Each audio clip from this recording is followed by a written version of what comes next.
সামাজিক, অর্থনৈতিক বিভিন্ন ক্ষেত্রে যে গুরুত্বপূর্ণ যে ঘটনাগুলি, এগুলি আমরা তার পেছনে কারণ কি এবং সে কারণগুলো অনুসন্ধান করার পর যে পার্টিগতভাবে সাংগঠনিকভাবে আমাদের করণীয় কি তা আমরা সিদ্ধান্ত নিই। তার সাথে আমাদের পার্টি এবং বিভিন্ন গণসংগঠন আমাদের পার্টির কৃষক, শ্রমিক, ছাত্র, যুবদের মধ্যে, নারীদের মধ্যে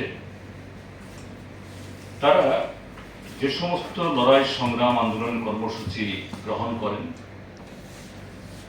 তার সাফল্য বা দুর্বলতা এগুলো আমরা পর্যালোচনা করি, যেগুলো এই সময়ের মধ্যে সংগঠিত হয়।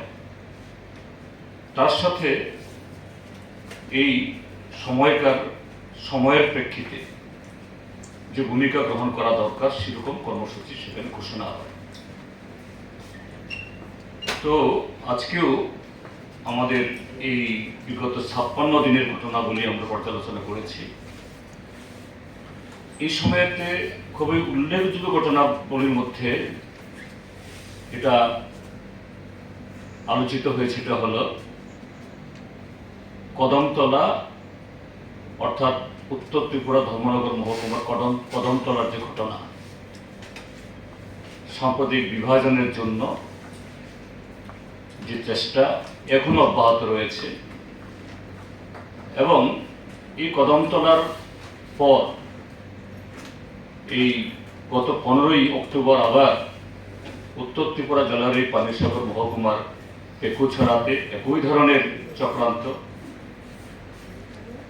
তার সাথে যে তার পাশাপাশি ঊনকোটি জেলার ও কৈলাস শহরে এরকম উত্তেজনা তৈরি করার চেষ্টা এগুলো অব্যাহত হয়েছে।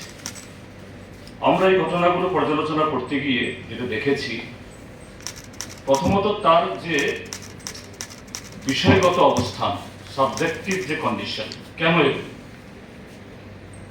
তার কারণ যে রাজ্যের মধ্যে বিজেপি, আইপিএফটি, মথা এই সরকারের তাদের যে সমস্ত ক্ষেত্রে চরম যে ব্যর্থতা, নন পারফরমেন্স, তার সাথে পাল্লা দিয়ে যে দুর্নীতি এবং আইন শৃঙ্খলার অবনতি,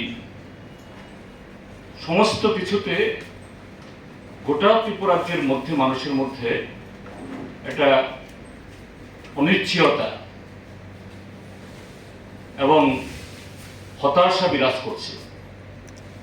আর এই যে সরকারের ব্যর্থতা, অনিশ্চয়তা, দুর্নীতি, বেকারদের সাথে সরকারের ছিনিমিনি খেলা, বন্যা ত্রাণ, এত বড় বন্যা গেল, এদের সাথে যেরকম ভাবে এই কি বলে বিমাতৃসুলভ আচরণ করা হয়েছে, দুর্ব্যবহার করা হচ্ছে, তো স্বাভাবিকভাবে জনগণের মধ্যে চরম ক্ষোভ বিরাজ করছে। এটা প্রতিনিয়ত আমরা লক্ষ্য করছি।